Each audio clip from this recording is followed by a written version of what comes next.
노경희는 1929년 강원도 화천에서 태어난 인물로 본명은 노숙진으로 알려져 있습니다. 그녀는 배화고등여학교를 다니며 배우의 꿈을 키웠고 1942년 연기자의 길에 들어설 기회를 얻었습니다. 최인규 감독과 배우 전태기가 공동으로 제작하던 영화 마이산 여주인공 모집에 당선된 것이었습니다. 하지만 마이산은 뼈아픈 시대적 환경 탓에 결국 영화 제작이 중단되는 시련을 겪어야 했습니다. 당시는 일제강점기 말기로 극심한 필름 물자 부족 현상과 일제의 강압적인 전시 통제가 있었던 가슴 아픈 시기였죠. 하지만 이 영화를 준비하는 과정에서 공동 제작자이자 선배 배우였던 전태기와의 첫 만남이 이루어졌습니다. 전태기는 1912년 서울에서 태어나 양정고등보통학교를 졸업한 인물로 1929년 극단에 입단하며 일찌감치 연기 인생을 시작했습니다. 그는 1935년 나운규 감독의 영화 강 건너 마을로 음악에 데뷔한 이후 숱한 작품에서 활약하던 베테랑이었습니다. 두 사람은 험난한 영화계에서 서로를 의지하며 사랑을 키워나갔고 광복 이듬해인 1946년에 부부의 연을 맺게 되었습니다.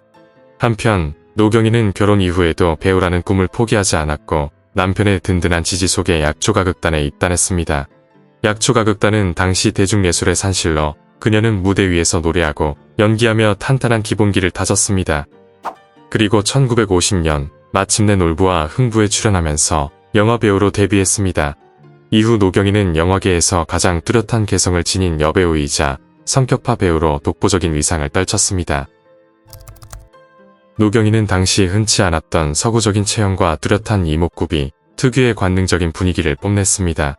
이로 인해 언론과 대중들 사이에서 한국의 제인 러셀, 글래머 스타일러라는 파격적인 수식어로 불렸습니다.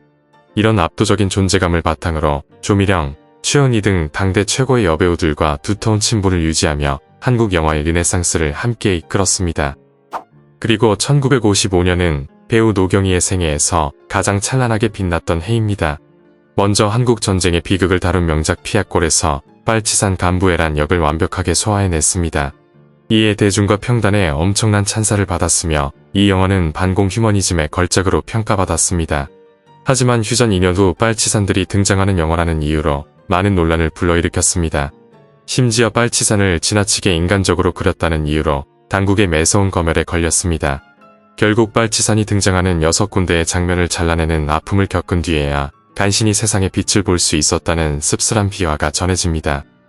그리고 흥미롭게도 같은 해 개봉한 이규환 감독의 영화 춘향전에서는 노경희 전태기 부부가 나란히 출연하는 진풍경을 보여주었습니다. 남편이었던 전태기가 방자 역을 맡고 노경희가 향단 역을 맡아 환상의 호흡을 보였었죠. 이 춘향전은 단성사에서 개봉하자 엄청난 신드롬을 일으켰습니다. 표를 구하려는 관객들이 인산인해를 이루며 밀려드는 인파의 매표소 유리창이 산산조각 나는 초유의 사태가 벌어질 정도였습니다. 한국전쟁 이후 대중문화에 목말라 있던 시대상을 보여주는 이 작품은 서울에서만 10만 명이 넘는 관객을 동원하며 흥행을 주도했습니다.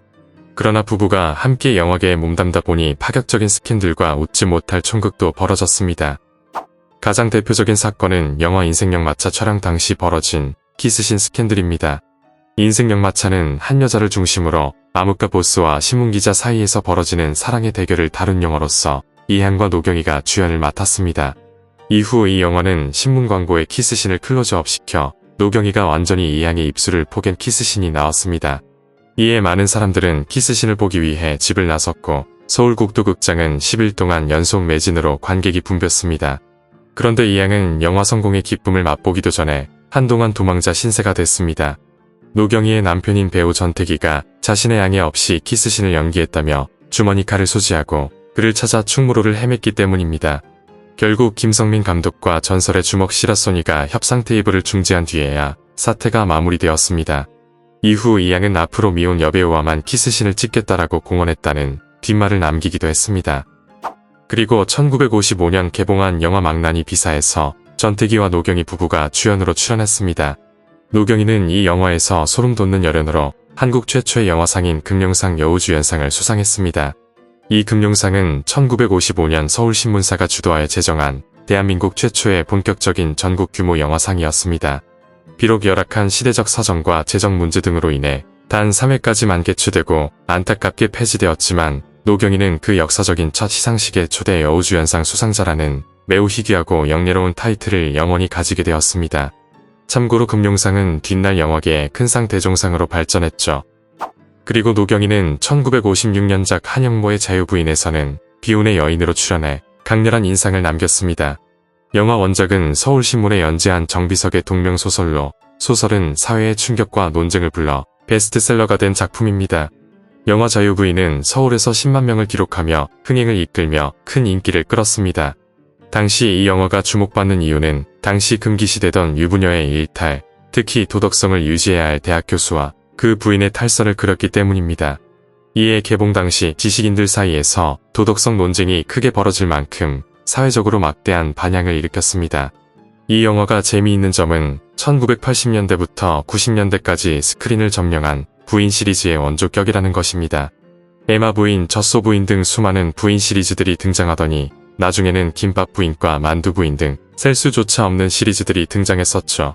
그리고 노경희는 100여 편이 넘는 명작에 출연하며 독보적인 커리어를 쌓았습니다. 그러던 1969년 영화 어느 하늘 아래서를 끝으로 음악 뒤로 물러났습니다.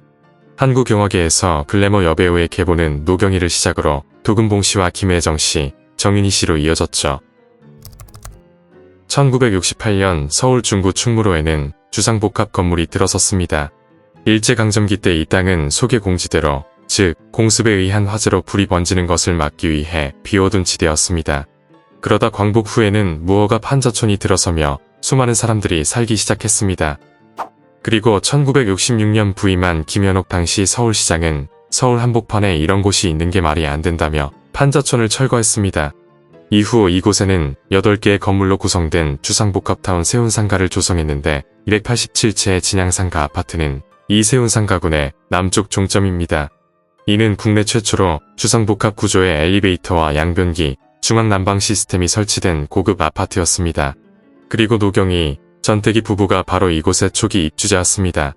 하지만 영광은 길지 않았는데 주변과 어울리지 않는 위압감과 설계 변경 등으로 엉망이 된 동선 때문에 얼마 뒤 흉물이라는 평가가 나왔었죠. 한편 대중의 기억에서 희미해져 가던 노경희는 1987년 대종상 영화제에서 공로상을 수상하며 대중에게 다시 소환되었습니다. 이 영예로운 수상을 계기로 한국 영화사에 남긴 그녀의 족적이 다시금 조명받기 시작했습니다.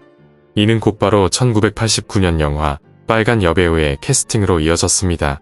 상류사회에 타락된 이면을 파헤친 이 영화를 통해 그녀는 20년 만에 극적으로 스크린에 복귀했습니다. 그리고 전태기, 노경희 부부는 KBS에 출연하여 이목을 끌었습니다. 부부는 한국 영화의 발자취와 영화 인생을 솔직하게 털어놓았었죠. 이외에도 원로 배우 전태기는 스타의 광장 등에 등장하여 쓴소리를 아끼지 않았습니다. 영화에 출연한 지는 20여 년이나 지났지만 한시도 영화를 잊은 적은 없어요. 지난해까지만 해도 신인 배우를 선발하고 연기 지도를 맡기도 했어요. 요즘도 한국 영화는 거의 빼놓지 않고 보고 있어요. 그런데 너무들 안이하게 만든다는 생각이 들어요. 대부분이 50년대와 60년대 작품에 뒤지는 것 같습니다. 그리고 전태기 노경희 부부는 슬하에 둔 3남 1녀는 모두 출가하고 현재는 13평짜리 아파트에서 단란하게 살고 있다고 말했습니다. 이후 다시 조용한 삶으로 돌아간 노경희는 1995년 7월 67세의 나이로 파란만장했던 삶의 막을 내렸습니다. 한편 그녀의 든든한 버팀목이었던 남편 전태기는 한국 영화계의 열악한 환경을 개선하는 데에도 앞장섰습니다. 그는 대한영화배우협회를 창립하고 초대회장으로 추대되었습니다. 배우들의 권익을 보호하고 처우를 개선하고자 했던 그의 헌신적인 노력은 오늘날 한국영화배우협회의 단단한 초석이 되었습니다. 그는 한국 영화계의 기틀을 다지는 데 평생을 바친 후 아내를 먼저 떠나보내고 1998년 향년 86세를 일기로 세상을 떠났습니다. 두 사람 슬하의 자녀들은 화려한 스포트라이트를 받았던 부모와 달리 구체적인 행보나 근황이 언론에 공개되지 않았습니다. 그들은 대중의 시선에서 벗어나 조용하고 평범한 삶을 살아간 것으로 알려져 있습니다. 오늘 이야기는 여기까지입니다. 재밌게 보셨다면 구독과 좋아요 부탁드립니다. 지금까지 길비디오였습니다.